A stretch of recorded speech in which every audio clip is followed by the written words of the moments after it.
안녕하십니까. 증시각도TV 시청자 여러분, 투자자 여러분 반갑습니다. 투자 인사이트 시간이 돌아왔습니다. 자, 오랜만에 인도 투자와 관련된 우리에게 인사이트를 주셨던 CMK 투자자문의 김민수 대표님이 나오셨습니다. 김민수 대표님 소개하겠습니다. 대표님 어서 오십시오. 안녕하세요. 반갑습니다. 네, 안녕하세요. 근데 이번에는 자문사 대표로 나오신 게 아니라 작가로 나오셨습니다. 네, 맞습니다. 네, 인도 관련해서 투자 최고로 저는 본 적이 없는데 10억이 열린다? 네, 맞습니다. 10억 명의 시장이 열린다라는 뜻으로 제목을 지었고요. 네. 제 마지막 근무처가 이제 인도 현지 핀테크 기업이었어요. 그리고 글로벌 기관 투자자들 또한 현지 인도 투자자들과 쌓아왔던 그런 경험을 바탕으로 인도의 지금 경제가 어떻게 지금 빠르게 진행이 되고 있는지, 그리고 이를 바탕으로 어떠한 산업과 기업이 수혜를 받을 수 있는지에 대해서 이 책에 담았습니다. 인도 투자와 관련된 국내에 나온 거의 유일한 또는 최초의 관련 책이라고 봐야 되겠죠? 네, 종이책으로는 인도 투자 관련해서는 첫 책으로 알고 있습니다. 그러니까 인도 주식 투자를 할 수 있도록 가이드가 열린 거다, 이렇게 보면 되나요? 네, 현재 인도에 상장되어 있는 기업에 다이렉트로 투자를 하는 것은 현재로서는 조금 어렵긴 한데, 네.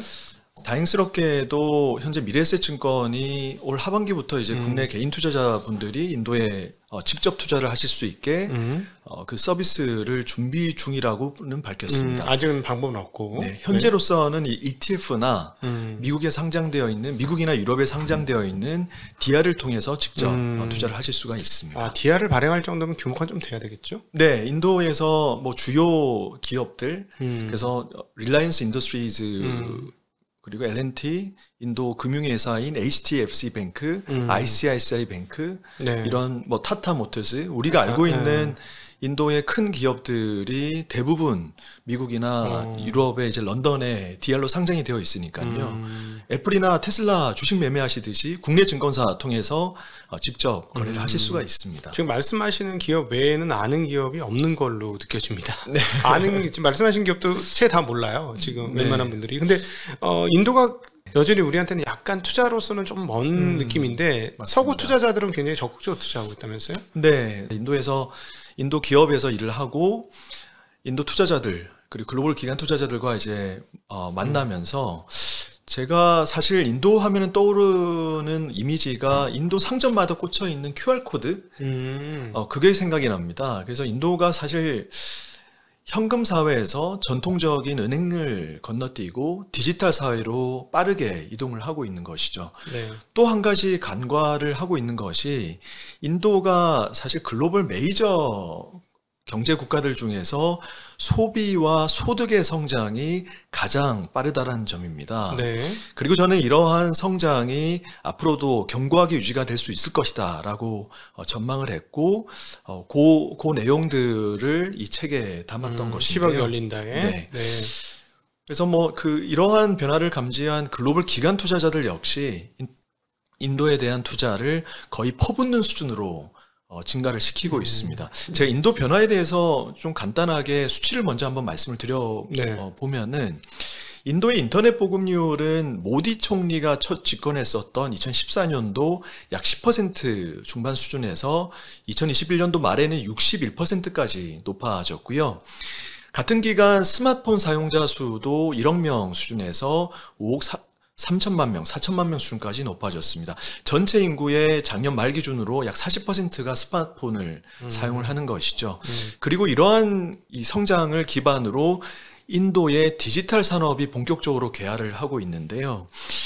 이 디지털 산업이 그동안 인도 경제 성장을 가로막고 있던, 인도 소비 성장을 가로막고 있던 가장 큰 고질적인 문제였던 인도 10억 사회 금융소외층 문제를 해소를 하고 있습니다. 금융소외층이라고 하면은 은행 계좌가 없고 현금으로 주로 거래를 하고, 은행 간에 이 계좌도 없고 거래도 하지 않고, 그렇기 때문에 대부분 신용 등급도 없고 대출도 받을 수 없는 인구를 이야기를 하는데요. 이러한 문제가 빠르게 해소가 되면서 인도의 디지털 금융, 소비와 소득의 성장이 본격적으로 성장을 하고 있는 것입니다. 지난번에 나오셔서 어떤 얘기를 하셨냐면, 인도 최고의 부자 릴라이언스의 안바니? 무케시 안바니. 네네. 네, 안바니 그 정말 2조짜리 집에 산다면서요?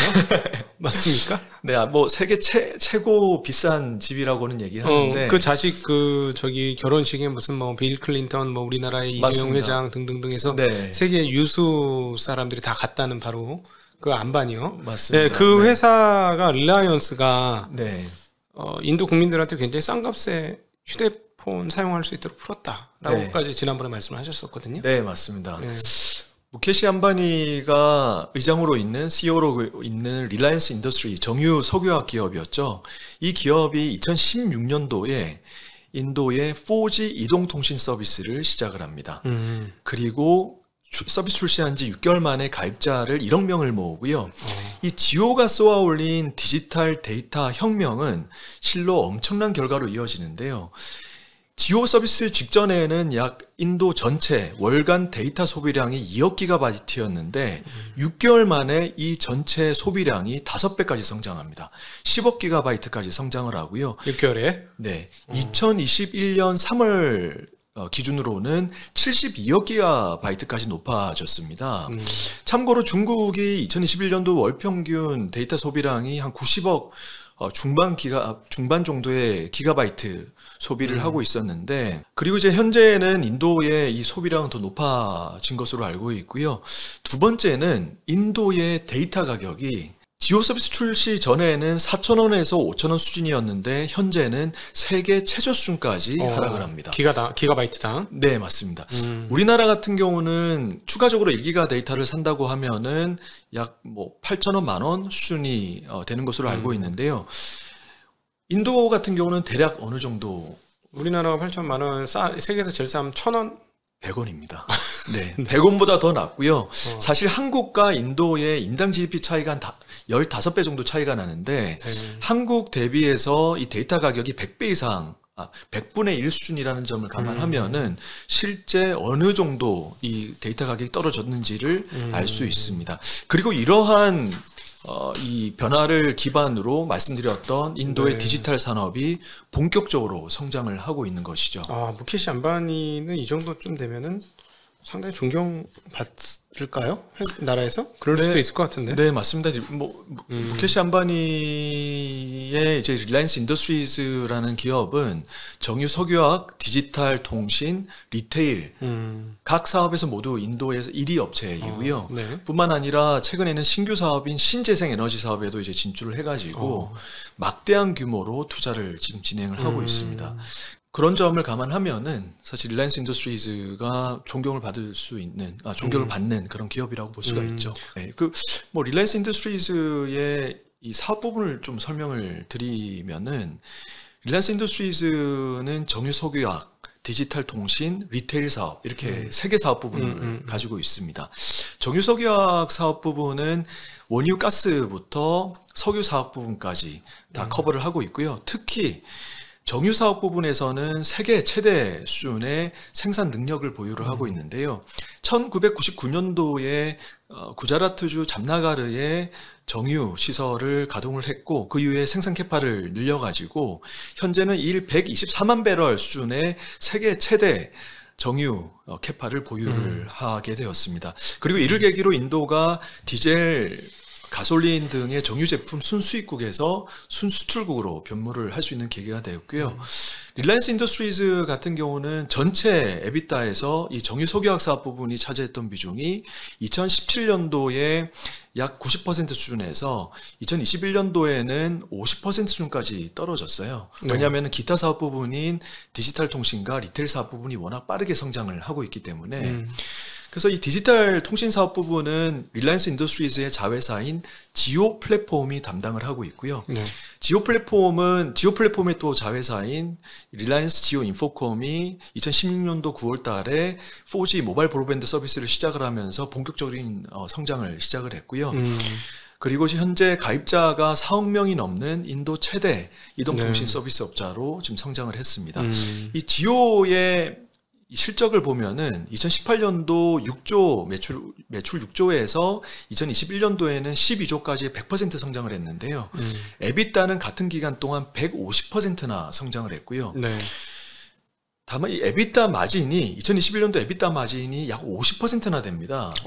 예를 들어서 SK텔레콤의 에비타 마진이 30% 초반인 것을 감안하면은 실로 엄청난 규모인 것을 우리가 알 수가 있는 것이죠. 공짜로 회선을 깔아줬는데 이게 가능한가? 그러니까 엄청난 이 유저 수가 들어오다 보니까 이 정도로 빨리 성장할 수가 있는 것입니다. 그리고 인당 유저당 데이터 소비량이 또 많아지는 것이거든요. 그러니까 워낙 싸게 해줘도 워낙 숫자 큐가 많으니까 그게 감당이 된다. 맞습니다. 네. 그리고 지오 플랫폼이 지금 다른 사업 부분으로도 글로벌 기업과 협력을 통해서 성장을 빨리 하고 있는데요. 2020년도 4월부터 7월 달까지 글로벌 기업과 글로벌 기관 투자자들을 대상으로 지분 33%를 내주고 약 23조 원의 자금을 확보를 했습니다. 동시에 이제 릴라이언스 인더스트리도 그 당시에 약 8조 원 규모의 유상증조도 같이 했었거든요. 네. 그리고 이제 이 릴라이언스 인더스트리즈의 재무 건전성이 크게 개선됐을 뿐만 아니라 메타와 구글과 같은 글로벌 기업 간의 전략적인 협력 관계가 본격화되기 시작했던 거죠. 메타하고는 현재 이제 메타가 인도의 왓츠앱과 페이스북, 인스타그램 같은 인도 최대 SNS 메신저 기업이거든요. 이 메타의 왓츠앱의 지오 플랫폼의 이커머스 플랫폼 이 자회사인 지오마트가 탑재가 되어서 지금 성장이 엄청나게 빨리 진행이 되고 있습니다. 2020년도 이 당시 식료품 배달 업체인 블링킷과 빅바스켓이 일일 활성 유저수 기준으로 넘버원이었는데 왓츠앱에 지오마트가 탑재되고 나서 1년 만에 이 시장을 1위로 등극을 했고요. 그리고 이제 구글 같은 경우도 이 지오마트에 입점해 있는 상점주들에게 구글 클라우드를 이용할 수 있게 됐고, 그리고 지금 지오폰 플러스라고 하는 인도 최저가 스마트폰도 구글과 협력을 통해 가지고 인도 시장에 론칭을 했고 빠르게 성장을 하고 있습니다. 그러니까 결국에는 이동통신 서비스 산업에서 스마트폰 산업까지 지금 진출을 하게 된 것이죠. 그리고 이제 이 디지털 통신의 이 실적은 전체 에비타의 약 10% 수준에서 2017년도 기준입니다. 2021년도에는 약 35%까지 빠르게 성장을 했고요. 그리고 이제 리테일을 빼놓을 수가 없는데 리테일 사업 부분은 우리나라 이마트와 같이 인도 내 최대 매출액과 매장 면적을 자랑하는 리테일 소매 기업입니다. 릴라이언스 디지털, 프레쉬, 스마트와 같은 인도 제품 카테고리별 다른 브랜드를 각각 보유를 하고 있고요. 그리고 에이지오, 지오마트와 같은 이커머스 플랫폼도 보유하고 있습니다. 핵심 소매 상품에서 이 이커머스 플랫폼이 차지하는 비중은 약 20% 수준인데요. 핵심 소매 상품이라고 그러면은 의류, 식료품, 전기전자를 이야기를 하는 것입니다. 그러니까 거기 오프라인 자체도 그렇게 발달이 되어 있나요? 아니면 바로 이커머스 자체가 없었던 시장을 만드는 건가요? 그게 궁금해요. 우리나라 같은 경우는 뒤집어진 거잖아요. 네.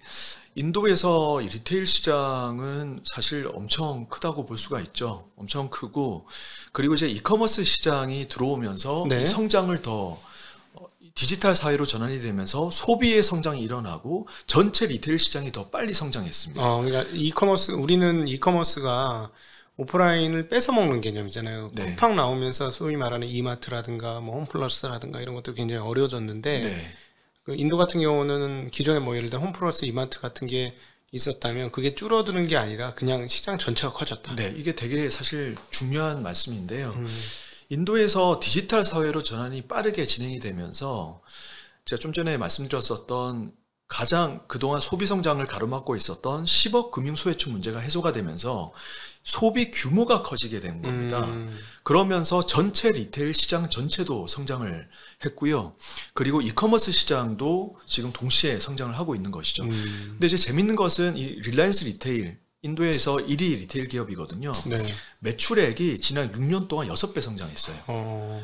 그리고 이 릴라이언스 리테일로 다시 들어가서 릴라이언스 리테일의 핵심 소매 상품 부분의 매출이 2위 업체와의 이 차이가 약 3배나 달합니다. 3배나 차이가 있기 때문에 확고한 인도 내에서 1위 유통업체라고 볼 수가 있는 것이죠. 네. 그래서 지금 정유, 석유화학, 디지털 통신, 리테일 이 모든 사업 부분에서 인도에서 확고한 1위를 차지를 하고 있는 것입니다. 그럼 이 회사가 이렇게 예를 들어 하나로 통합해서 상장이 돼 있나요? 아니면 각 자회사별로 따로 상장이 돼 있는 건가요? 하나로 통합해서 상장이 되어 있습니다. 세상에 미치겠다. 릴라이언스 리테일 삼성 그룹으로 들어간 거네. 네. 삼성 그룹, 삼성전자, 전기, 생명, 뭐 보험, 뭐 삼성 건설, 무슨 건설, 그렇죠. 엔지니어, 바이오 뭐 이렇게 다 있는데 이게 그냥 하나로 삼성으로 뭉뚱 거로 상장하고 비슷한 상황이다. 네. 현재는 그렇고요. 근데 다만 이제 지금 지오 플랫폼이라고 그러니까 디지털 통신 사업을 담당하는 회사 있잖아요. 네. 여기는 미국에 몇 년 내로 상장을 할 예정이라고는 합니다. 왜냐면은 이 당시 메타하고 2020년도에 메타하고 구글로부터 투자를 받았을 때 기업 가치가 70조가 그 당시에 넘었었거든요. 지금 훨씬 더 빠른 성장을 하고 있으니까 뭐 100조 이상으로 상장을 할 수가 있겠죠. 릴라이언스 인더스트리즈는 현재로서는 이 그룹 전체가 하나고요. 네. 국내 투자자분들이 DR을 통해서 투자를 직접 하실 수가 있습니다. 런던에 상장이 되어 있고요. DR 한 주는 인도에 상장되어 있는 릴라이언스 인더스트리즈 보통주 2주에 해당합니다. NH투자증권과 삼성증권 통해서 직접 매매를 하실 수가 있고요. 제가 지금 신규 사업 부분을 또 이제 한 가지 좀 말씀을 드려야 되는데 이뿐만 아니라 신규 사업 부분도 지금 10조 원 이상 투자를 해서 신재생 에너지 사업에 엄청난 속도로 지금 성장을 준비를 하고 있습니다.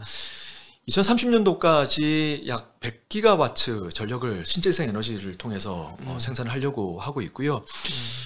워낙 인도 정부의 신재생 에너지 산업에 대한 인센티브가 크고 그리고 수익 관세가 높기 때문에 릴라이언스 인더스트리즈가 신재생 에너지 산업에서의 이 경쟁력은 빠르게 회복할 수 있을 확보할 수 있을 것 같고요. 이 가동이 본격화되는 2024년도부터는 이익 달성도 가능할 것으로 기대가 됩니다. 이 릴라이언스 인더스트리즈의 전체 실적을 한번 살펴보면은 2021년도에 연결 매출액이 약 120조 원이 조금 넘었습니다. 네. 그리고 에비타 마진이 약 17% 수준인데요. 네. 지난 5년 동안 매출액과 에비타 모두 연평균 약 15%나 연평균 성장을 했습니다. 에비타 성장률이 조금 높았고요. 배당도 하고 있습니다. 배당률은 높진 않지만은 주당 배당금을 지난 5년 동안 조금씩 인상을 하고 있고요. 재무 건전성도 말씀드린 바와 같이 엄청나게 개선이 되었습니다.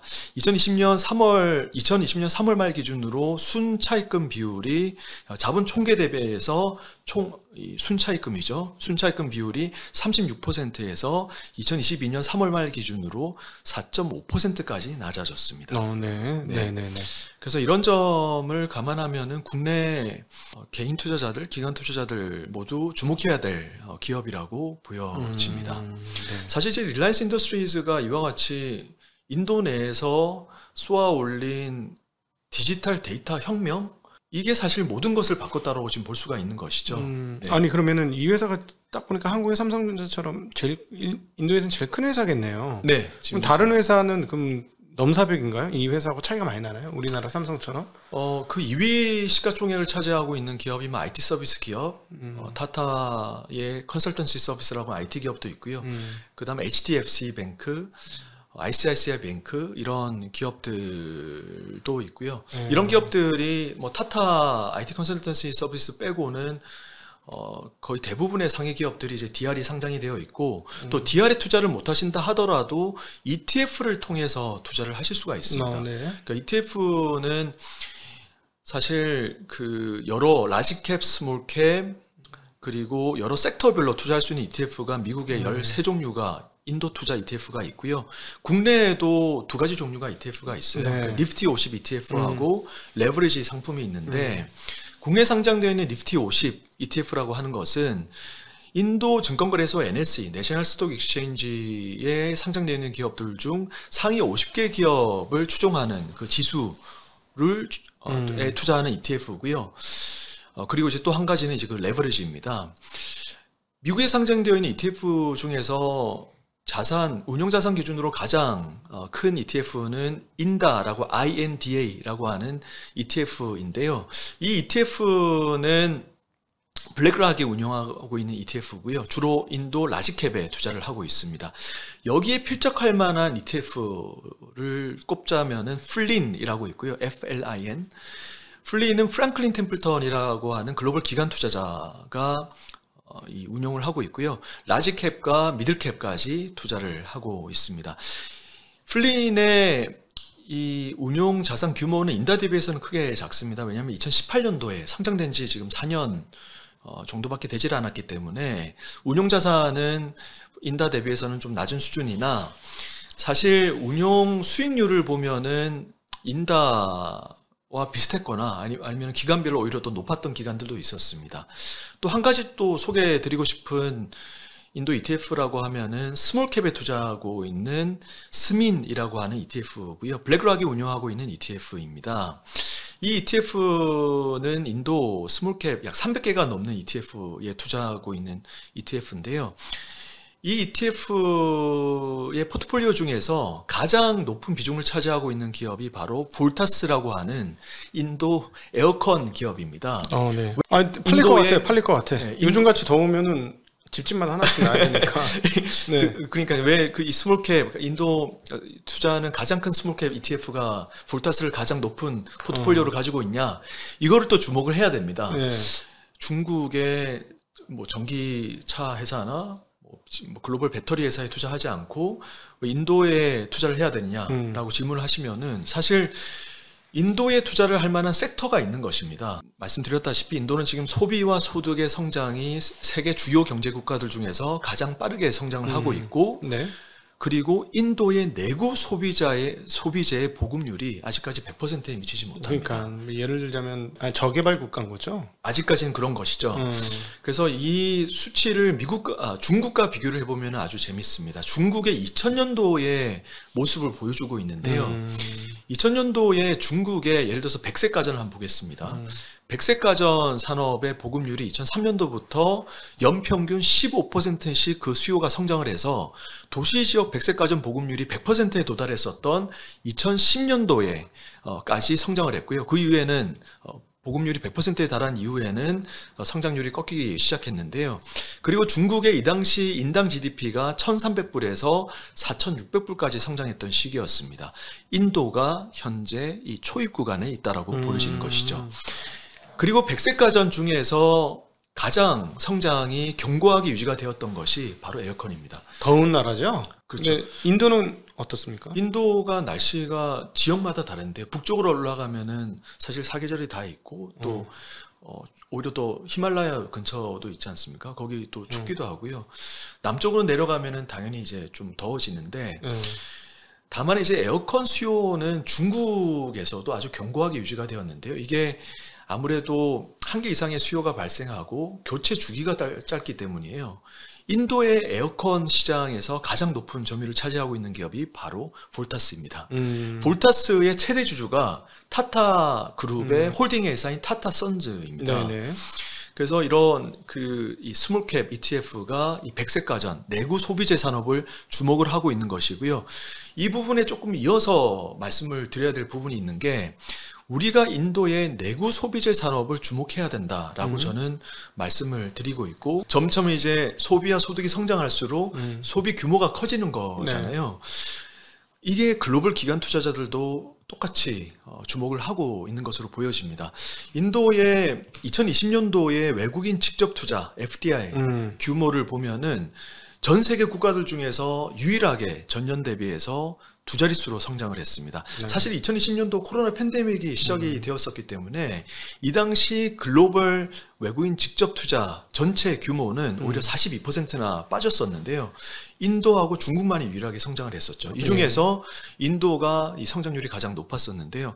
817억 불이 투자 유입이 되었었고요. 이 중에서 25%가 디지털 통신, 나머지가 자동차, 백색가전, 전기전자, 인프라, 제약, 서비스 산업에 각각 투자가 되었습니다. 결국에는 글로벌 기관 투자자분들도 디지털 사회로의 전환이 인도의 내구 소비자의 수요의 성장으로 이어질 것이다 라고 판단을 하고 있는 것이죠. 따져보면 중국도 사실은 크레딧 카드 없이 알리페이로 바로 넘어갔잖아요. 거기도 이제 지방 같은 경우는 은행이 별로 없었는데 그게 이제 그러다가 이제 알리페이가 그것뿐만 아니라 엔트 파이낸스까지 했다가 그게 너무 과하니까 이제 정부가 딱 막은 수준이었는데 이 과정보다 느리지 않다. 인도가 오히려 더 빠를 수도 있다. 그렇게 말씀하시는 걸 들으니까 그렇게 느껴지는데 맞나요? 네, 맞습니다. 인도 같은 경우는 디지털 결제, 그러니까 그 디지털 금융이 어느 정도 빨리 성장하고 있는지를 보기 위해서는 디지털 결제 건수 이런 것을 확인하면 됩니다. 2017년도 1월 달 UPI 기준으로 446만 건이었던 디지털 결제 건수가 2022년 1월 달에는 46억 건으로 1030배 이상 성장을 했습니다. 그리고 2020년도 UPI 기준으로 UPI라고 하면은 은행 간 결제 통합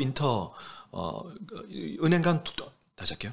UPI라고 하면은 은행 간 통합 결제 인터페이스를 이야기를 하는데요. 우리가 배민 주문을 할 때 여러 은행을 선택해서 하지 않습니까? 네. 그게 이제 UPI와 흡사하다고 생각하시면 되고요. 2020년도에 UPI 기준으로 중국의 디지털 결제 건수를 약 100억 건 가량 상회를 했습니다.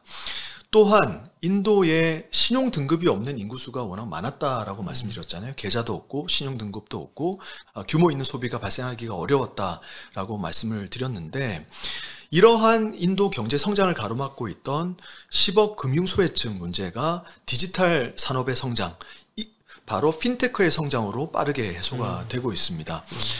특히 이제 최대 핀테크 기업인 페이티엠과 같은 기업이 이러한 문제를 해소를 해주고 있고요. 금융소외층 대상으로 페이티엠이 디지털, 그러니까 온라인 계좌도 개설을 해주고 자체 대안 신용평가 모델을 통해서 신용 등급을 만들어서 이들에게 대출까지 실행을 하고 있는 것입니다. 인도에는 2020년도 기준으로 신용 등급을 보유했던 인구수가 2억 6천만 명에 불과하고요. 이 중에서 실제 대출이 가능할 정도로 신용 등급이 높았던 인구수가 약 1억 4천만 명입니다. 전체 인구의 10분의 1 수준밖에 되질 않는 것이죠. 그리고 신용카드 보유자 수가 2020년도 기준 약 6천만 명이었습니다. 전체 인구의 5%가 되지를 않는 것이죠. 그랬기 때문에 인도에서는 규모 있는 소비가 발생하기가 어려웠던 것이죠. 인도에서 신용등급을 부여했던 신용평가 기관은 글로벌 4대 신용평가 기관이었습니다. 익스피리언, 하이마크, 에코팍스, 시빌과 같은 4대 글로벌 신용평가 기관이었는데요. 이들이 하지 못했던 일들을 현재 핀테크 기업들이 하고 있는 것입니다. 자체 대안 신용평가 모델이라고 하면은 두 가지 종류의 데이터를 기반으로 만들어지는데요. 첫 번째가 금융 데이터, 두 번째가 비금융 데이터입니다. 금융 데이터라고 하면은 선불 모바일폰 결제, 공과금 납부와 같은 결제 데이터를 기본으로 하고요. 인도에서는 11억 명에 달하는 모바일폰 사용자 중에서 90% 이상이 선불 모바일폰을 사용을 하고요. 선불 모바일폰이라는 거는 돈을 내놓고 돈 떨어질 때까지 핸드폰 사용한다는 얘기죠? 맞습니다. 네. 심을 이제 충전해서 사용을 하는 것이죠. 또한 대부분 이제 은행 앱이 없기 때문에 먼 거리에 있는 은행이나 우체국까지 가서 직접 공과금을 납부를 했었어야 됐습니다. 하지만 이러한 핀테크들의 등장으로 편의를 제공해주고 유저 데이터를 확보를 해서 이들의 자체 대한 신용평가 모델로 사용하는 것입니다. 그리고 비금융 데이터라고 하면은 이들이 유저들이 어떤 스마트폰을 사용하고 있는지, 어떤 앱들을 다운받았는지 를 또 주요 데이터로 사용합니다. 페이티엠 같은 핀테크 기업은 인도에서 월간 활성 유저 수가 1억 5천만 명에 달합니다. 인도 전역에 약 2,500만 개에 달하는 가맹점이 있고요. 여기에서 발생하는 디지털 결제 건수가 월 11억 건에 달합니다. 결제와 송금. 참고로 인도에서는 신용카드 사용이 가능한 가맹점 수가 약 2020년도 기준으로 500만 곳에 달하는데요. 별로 없는 거네, 500만. 네. 페이티엠 한 업체와 비교해봐도 약 5분의 1 수준밖에 되질 않는 것입니다. 예. 그만큼 인도에서 디지털 결제, 핀테크를 이용한 디지털 결제가 일반화되고 있는 것이죠. 저도 이제 인도에서 근무를 했을 때 페이티엠 앱을 다운받아서 직접 결제를 하곤 했었고요. 이런 인도의 가파른 디지털 금융의 성장이 전체 소비 성장으로 이어지고 있는 것입니다. 이러한 것들이 결국에는 글로벌 기관 투자자들이 인도의 내구 소비재 시장에 투자하고 있는 또 다른 이유인 것이죠. 소비를 하려면 돈을 벌어야 되잖아요. 돈벌이는 많이 있는가 봐요. 네, 이게 사실 되게 아주 중요한 질문입니다. 네. 인도에서 그동안 경제 성장이 왜 이렇게 부진했을까? 제조업의 성장이 없었기 때문입니다. 그렇겠죠. 네. 인도에서 모디 총리가 2014년도 집권하고 나서 보니까 전체 GDP에서 서비스 산업이 차지했던 비중이 약 60%에 달했었고요. 이 중에서 서비스 산업이 고용 전체에서 차지했던 비중은 30%에 미치지 못했었습니다. 서비스 산업이라고 그러면 IT BPO 서비스를 이야기를 하는데요. 글로벌 기업이나 해외 기업의 이 IT 서비스 하청을 주로 하는 일이라고 보시면 되고요. 이만큼 서비스 산업의 비중이 높았기 때문에 실업률 문제라든지 상품 무역 적자 문제가 지속이 되었던 것입니다. 하지만 모디 총리가 집권한 이후 이러한 문제를 해소를 하기 위해서 제조업을 부흥을 시켜야 되겠다. 경제 파급 효과가 큰 제조업을 부흥을 시키고 아시아에서 인도를 제조 허브로 만들기 위해서 제조업 진흥책을 발표하고요. 메이크 인 인디아라고 하는 정책을 처음으로 발표하고요. 그 다음에 디지털 사회, 소비 성장을 또 이끌 수 있는 디지털 인디아라는 정책이 발표가 되었던 것입니다. 현재는 이런 디지털 사회로 빠른 속도로 진행이 되면서 소비가 성장하고 소비가 성장하면서 글로벌 기업들이 이러한 소비를 보고 앞다투어 인도로 빠르게 공장을 이전을 시키고 있는 것입니다. 제조업이 같이 성장을 하고 있는 것이죠. 예를 들어서 인도의 스마트폰 시장 같은 경우는 세계에서 두 번째로 큰 시장이지만 세계에서 가장 빠르게 성장하고 있는 시장이기도 하거든요. 그렇죠. 중국이 이제 오히려 꺾이고 있으니까. 네. 네. 현재 이제 인도의 스마트폰 수요가 올해 같은 경우는 1억 8, 9천만 대가 예상이 되는데 미국 대비해서 판매 대수로 보면은 30%가 넘습니다. 연평균 10% 이상씩 성장을 하고 있는데 인도에서 생산량 이 성장 기준은 이 성장량을 살펴보면 연평균 50%씩 성장을 했어요. 그만큼 글로벌 많은 기업들이 인도로 공장을 이전을 했던 것이죠. 한국에서도 이제 삼성전자가 그쪽으로 넘어가 있고 최근에 애플도 인도에 공장을 지으면서 아이패드나 이런 것들을 만들려고 하고 있고 폭스콘도 이제 중국 일변도에서 탈출하고자 베트남과 인도에 공장을 지으려고 하고 있죠. 네. 네. 삼성 같은 경우도 인도에 2020년도에 세계 최대 스마트폰 공장을 준공을 했고요. 애플의 사실 성장이 아주 주목할 만한데 애플의 성장이 의미하는 바는 꽤 있습니다. 애플의 이제 인도 내 시장 점유율이 2%대에서 2021년도에는 4% 중반까지 거의 더블 수준까지 이제 뛰었는데 네. 2020년도에 애플이 이제 인도 시장을 지켜보니까 소비가 이렇게 빨리 성장을 하고 있네. 따라서 인도의 수입 관세를 피하기 위해서는 그리고 이 시장을 장악을 하기 위해서는 인도 내 공장을 지어야 되겠다 해서 ODM 업체들 팍스콘 윈스톤의 공장을 인도로 이전을 했고요. 그리고 인도 내 성장이 가팔라졌습니다. 인도에서 2021년도에 애플 판매량이 540만 대 수준이었는데 가장 많이 팔렸던 모델이 바로 아이폰 12였습니다. 고가 모델이었던 것이죠. 그만큼 인도 내 소비와 소득이 성장을 하면서 이제 고가 제품이 더 많이 빨리 팔리기 시작을 하고 있는 것입니다.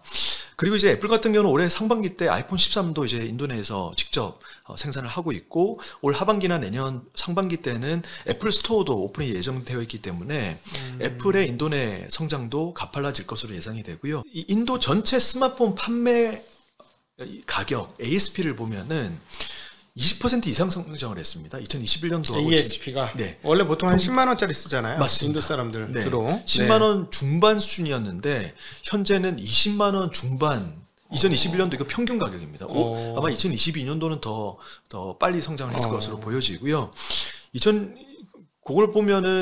그것을 보면은 이제 그만큼 빠르게 인도 내에서 소비 성장이 그리고 소득의 성장이 일어나고 있다라고 보여지고 있는 부분인 것이죠. 그러니까 동시에 릴라이언스 인더스트리즈가 인도 또 최저 스마트폰 시장에 또 뛰어들어가지고 구글과 협력해서 지오폰 플러스라고 하는 또 새로운 최저가 스마트폰까지 론칭을 해서 그동안 피처폰을 사용하던 인구까지 스마트폰으로 유입을 시키고 있습니다. 2021년도 말 기준으로 전체 인구가 14억 명인데 이 중에서 모바일폰 사용 인구수가 11억 명에 달하고요. 이 중 절반이 스마트폰 사용자고 나머지가 아직까지는 피처폰 사용자입니다. 이런 피처폰 사용자들을 대상으로 지오가 스마트폰을 사용할 수 있게 저가폰을 판매를 해서 자신들의 이동통신 이 이 실적을 더 높이는 동시에 이 스마트폰 사업도 함께 성장을 시키는 것이죠. 그래서 인도에서 이와 같이 빠르게 전체가 인터넷으로 스마트폰으로 연결되고 있다라고 볼 수가 있고요. 그리고 내구 소비재라고 하면은 자동차 산업을 빼놓을 수가 없습니다. 그렇죠. 인도의 자동차 산업은 세계 4위 수준인데요. 4위. 2021년도에 판매량이 375만 대였습니다. 이거는 승용차 판매량이 308만 대였고 상용차 판매량이 78만 대였습니다. 67만 대였습니다. 다만 이제 중국과 비교를 해보면 아직까지 인도의 승용차 시장이 시장 기대만큼 못 올라왔어요. 인도의 자동차 시장이 중요한 것은 인도 전체 GDP에서 자동차 산업이 차지하는 비중이 7%가 조금 넘고요. 전체 제조업에서 차지하는 비중은 35%가 넘습니다. 최대 어떻게 보면은 모든 제조업 중에서 가장 높은 비중을 차지를 하는 것이죠. 인도 제조업 성장을 위해서, 인도 경제 성장을 위해서는 자동차 산업의 성장이 필수적인 것이죠. 인도의 승용차 산업의 이 규모가 중국과 비교를 해보면은 인당 GDP가 한 5배 차이가 나는데 현재 2021년도에 중국의 승용차 판매량이 2150만 대 수준이었지 않습니까? 중국이 약 300만 대였으니까 7배가 차이가 나는 것이죠. 여전히 인당 GDP가 5배 차이가 나는데 승용차 시장의 규모는 7배나 차이가 나는 것입니다. 아직까지 인도 승용차 시장이 생각보다 커지지 못하고 있는 것이죠. 네. 인도에서는 대부분 승용차를 구매할 때 75에서 80%가 대출을 이용하는데요. 인도에서 대출을 받을 수 있는 인구수가 10%에도 달하지 못했었기 때문에 당연히 인도에서는 승용차 판매량의 성장이 부진할 수밖에 없었던 것이죠. 네. 하지만 이러한 이 디지털 사회로의 전환으로 금융소외층 문제가 빠르게 해소가 되고 있고 실제 이것이 소비와 소득의 성장으로 이어지고 있기 때문에 인도 승용차 시장의 성장도 본격화될 것으로 기대가 됩니다. 그럼 인도 성장의 제일 중요한 제일 핵심으로 수혜를 받는 기업은 우리가 알고 있는 타타 자동차 제일 크지 않나요? 네, 인도에서 주목해야 될 이 자동차 기업으로는 타타 모터스를 말씀을 드립니다. 타타 모터스 같은 경우는 상용차 시장에서는 1위 기업이고요. 승용차 시장에서는 현재 역대 최대 판매량을 기록을 했습니다. 2021년도 판매량이 약 33만 대로 시장 점유율 11%를 기록을 했고요. 타타 모터스를 주목해야 되는 이유가 전기차 시장에서의 점유율이 약 80%에 달합니다. 인도의 승용차 시장, 전기차 시장에서의 이 전체 승용차 시장에서 전기차의 비중은 여전히 1%에 미치지 못하지만은 인도 정부는 이 타겟을 2030년도까지 30%까지 높이겠다라고 밝히고 있습니다. 이를 감안하면은 전기차 시장에서 가장 빠른 속도로 가장 큰 규모로 투자를 하고 있는 인도 자동차 메이커인 타타모터스에 주목할 필요가 있다라고 보여지고요. 타타모터스는 인도 증권거래소에 상장이 되어 있는데 국내 투자자분들이 디아를 통해서 미국에 상장되어 있는 디아를 통해서 투자를 하실 수가 있습니다. 상장되어 있는 디아 한 주는 인도에 상장되어 있는 보통주 5주의 권리에 해당하고요. 다만 이제 타타모터스에 투자를 하시기 전에 유의해야 할 확인해야 할 부분이 있는데 두 가지입니다. 첫 번째는 타타모터스가 2008년도에 제규어 랜드로버를 인수를 했고요. 현재 연결 실적 기준으로 제규어 랜드로버가 차지하는 그 비중이 70%가 넘습니다. 다만 이제 제규어 랜드로버의 실적이 부진했었고요. 두 번째는 총 차입금 비율, 자본 총계 대비해서 총 차입금 규모가 3배에 달합니다. 재무 건전성이 아주 좋지 못한 것이죠. 하지만 2022년 실적 발표에서 타타모터스의 경영진이 현재 제규어 랜드로버의 신차 출시 영향으로 2022년, 2023년도의 실적은 회복될 것으로 기대가 되고 또 인도 시장에서의 타타모터스 승용차 시장에서의 성장도 지금 견고하게 유지가 되고 있고 또한 순차입금이 2024년도까지 제로 수준까지 낮아질 수 있을 것으로 가이던스를 제시를 했습니다. 수익 차입금이라고 하면은 전체 차입금이 총 보유 현금 수준까지 낮아질 수 있다라는 것을 이야기를 하거든요. 그만큼 재무 건전성이 빠르게 회복될 수 있다라는 것을 이야기를 한 것입니다. 우선 국내 투자자분들이 타타모터스에 투자를 하실 때는 이 두 가지 점이 확실히 개선되고 있는지를 우선적으로 확인할 필요가 있습니다. 자, 그러면은 지금 이 말씀하셨던 릴라이언스를 비롯한 몇몇 기업들이 지금 10억이 온다라는 책에 다 적혀 있다는 말씀이신 거죠? 네, 10억이 열린다. 이번에 발간한 10억이 열린다라는 책에 글로벌 기관 투자자들이 관심을 가졌던 섹터, 기업들, 그리고 이제 ETF, DR들에 대한 자세한 분석과 소개가 되어 있고요.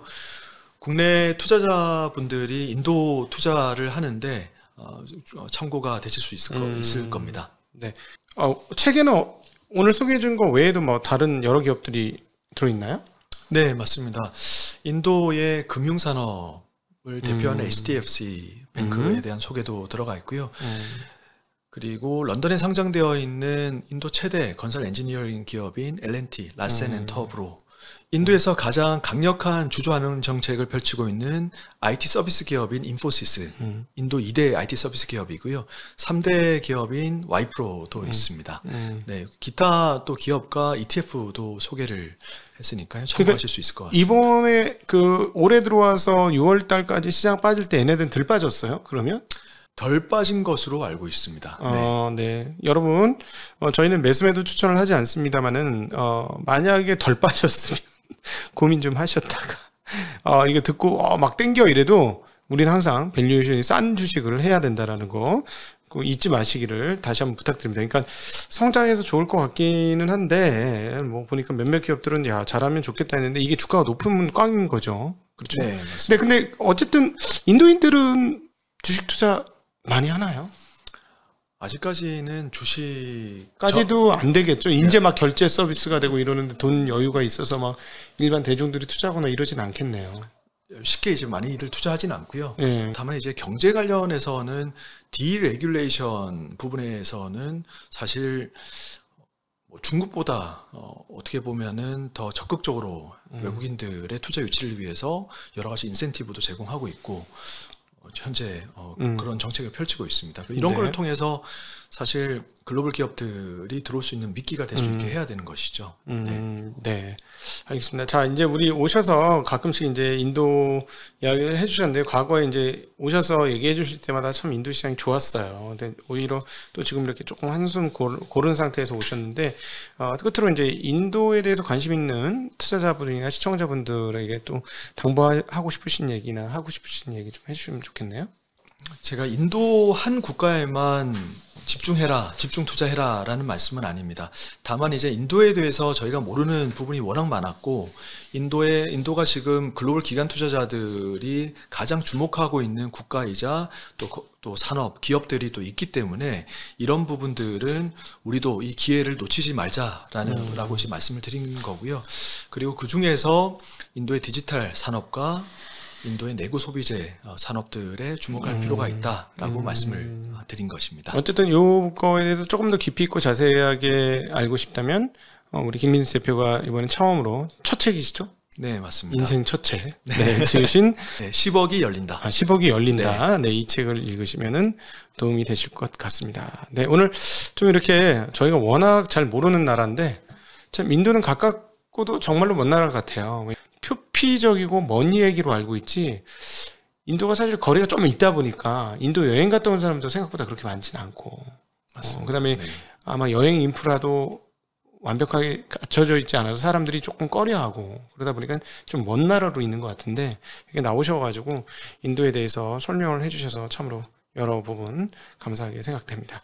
자, 오늘 이 시간 우리 인도에 대한 이야기, 좀 구체적인 얘기를 다뤄보았습니다. 저희가 이제 매수매도 추천을 드렸던 건 아니고요.